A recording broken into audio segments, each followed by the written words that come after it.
Rapper Lil Durk will stay in jail. He's facing charges after a shooting at the Varsity in Midtown. It's one of the three things you need to know right now. The judge would not grant bond to the rapper, whose real name is Durk Banks. He's facing charges after a man was shot outside the Varsity in February. The man survived. Banks turned himself into police yesterday.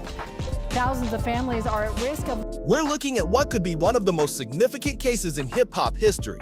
And it all centers around Chicago rapper Lil Durk, whose real name is Durk Banks. The situation has gotten incredibly serious, with federal charges that could potentially put him away for life. When he heard about his possible release date in court, the emotion was so overwhelming that he collapsed right there in the courtroom. But to understand why this moment was so powerful, we need to dig into the mountain of evidence that's been stacking up against him.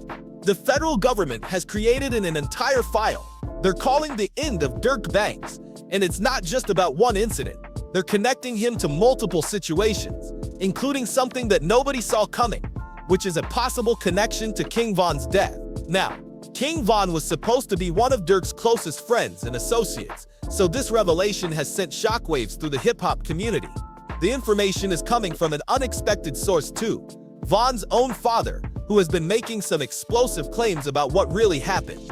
According to Von's father, there was a conversation between Durk and someone named Vonnie, where Durk allegedly asked if something was open, and Vonnie responded that it was off the hinges. I'm gonna give you this. It's a back door and I got all the pieces. That's all I'm gonna tell you. As Durk asked Vonnie, is it open? Vonnie told him it's off the hinges. Wait. Are you talking about the Von? Like King Von? Listen very carefully. When the payment was made to Little Tim, the next day or the same day, Durk asked Vonnie, was it open? This is what he asked him, was it open? It was the exact words, was it open? He told him it's off the hinges. Are you saying that Vonnie backdoor King Von? No way. That was right here. You heard what I just said. Guess what? You need motive first, right?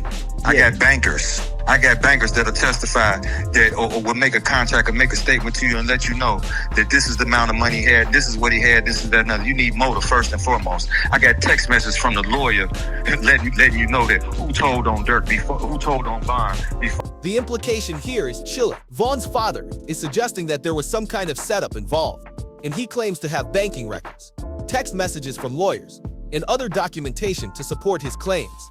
He's pointing to a motive that involves money in business dealings. The theory being presented is that at the time of Von's death, both Durk and Von were facing a case together, and it ended in a private settlement. The suggestion is that Durk might have made a deal with federal authorities that put more blame on Von. Von's father goes even deeper, talking about contractual issues and how Von wasn't actually signed to Durk in any official capacity. On Von. Why would Durk want Von?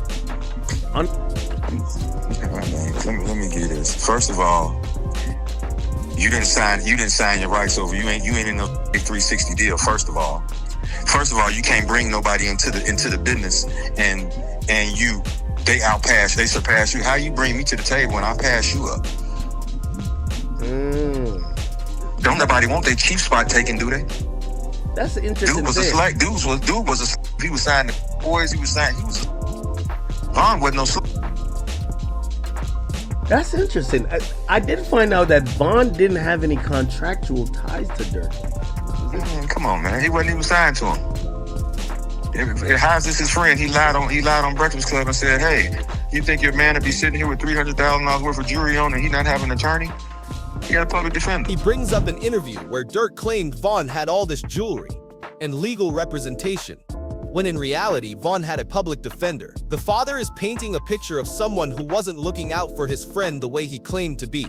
There's even discussion about how Durk would go on Instagram Live immediately after certain incidents occurred, including when Von, Lil Pab and FBG Duck died. People are now looking back at this pattern and wondering if these live streams were being used as real-time alibis to show he wasn't physically involved in these situations.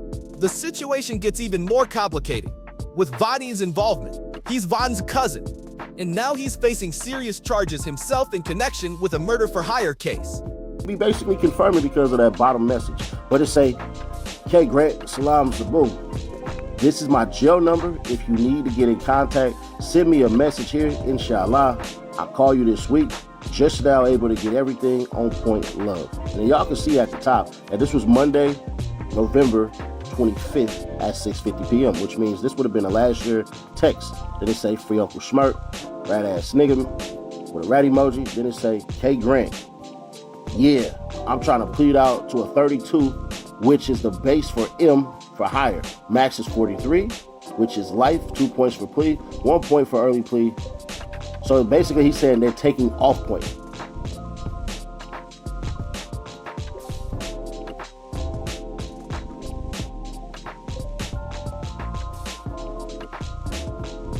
Text messages have leaked showing Bonnie trying to negotiate a plea deal.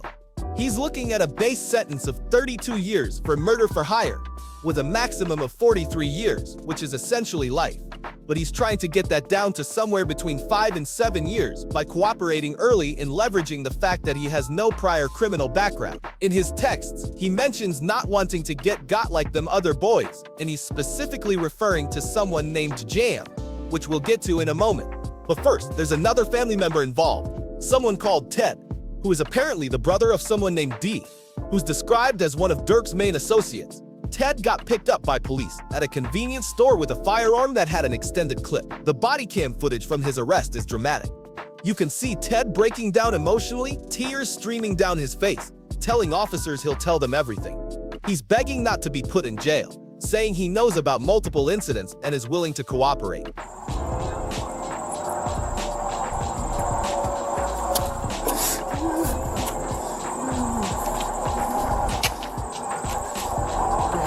Illinois exposed Kent. Once he's placed in the holding cell, he's visibly distraught and continues trying to negotiate with officers. For a long time, people thought it was D who was cooperating because of the last name appearing in court documents. But it turns out it was actually Ted all along. Now let's talk about Jam, because this is where things get really interesting from an evidence standpoint.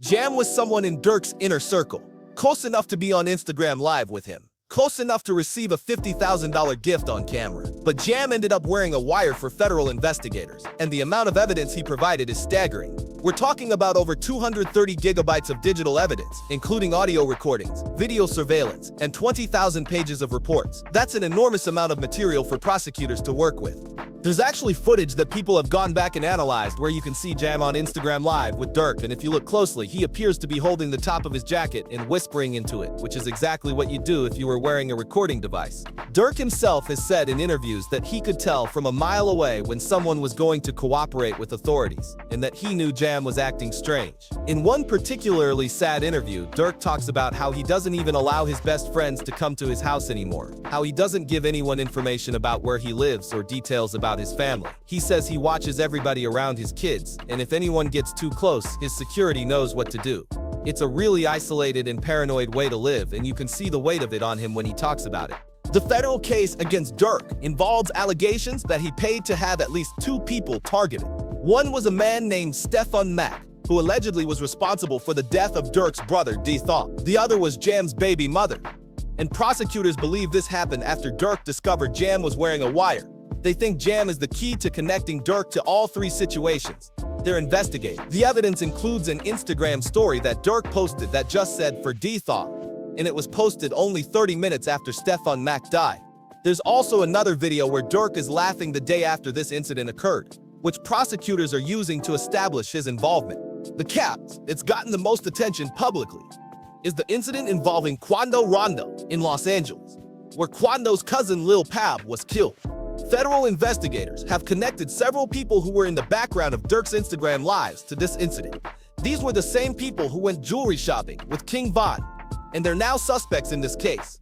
Prosecutors have focused heavily on Durk's lyrics in social media posts as evidence, particularly one lyric that says, "Told me they got an Addy," which is slang for address, followed by screaming "no-no." They read these lyrics out loud in court during his bond hearing. This brings us to Durk's legal strategy, which is actually pretty interesting. His lawyer is planning to use a First Amendment defense, arguing that everything Durk says in his music and on social media is protected speech. They're pointing to the Young Thug case in Atlanta as a precedent, where despite prosecutors using a lot of lyrics as evidence, most of the people charged didn't end up being convicted, and Thug himself walked out on time served. Durk's attorney argues that just because someone says something in a rap song doesn't mean they actually did it, and that prosecutors often don't understand hip-hop culture. They're saying that prosecutors are taking text without context, not understanding that things that seem direct to outsiders can mean multiple things to people inside the culture. The defense also points out that one of the songs prosecutors are using as evidence was actually released months before the incident they're trying to connect it to, which would make it impossible for it to be a confession or admission of guilt. Legal experts who've commented on the case say this kind of misunderstanding happens frequently. When prosecutors who aren't familiar with hip-hop try to use lyrics as evidence, they treat everything as literal when the genre often involves storytelling, persona, and metaphor. But just when it seemed like Durk might have a path to being released on bond, more complications arose. Another rapper named Brick Baby was recently arrested in a Rolling 60s gang takedown, and legal sources believe the timing is not coincidental. 3 years ago, Big Baby did a live stream where he said you can't claim Durk never retaliated for Von's death because of what happened to Lil Payne. This statement apparently caught federal attention and may have contributed to them building their case. When Durk was arrested, Brick Baby was on another live stream reacting to his old comments, essentially realizing that his words may have directed federal scrutiny toward Durk. But Brick Baby said something even more incriminating.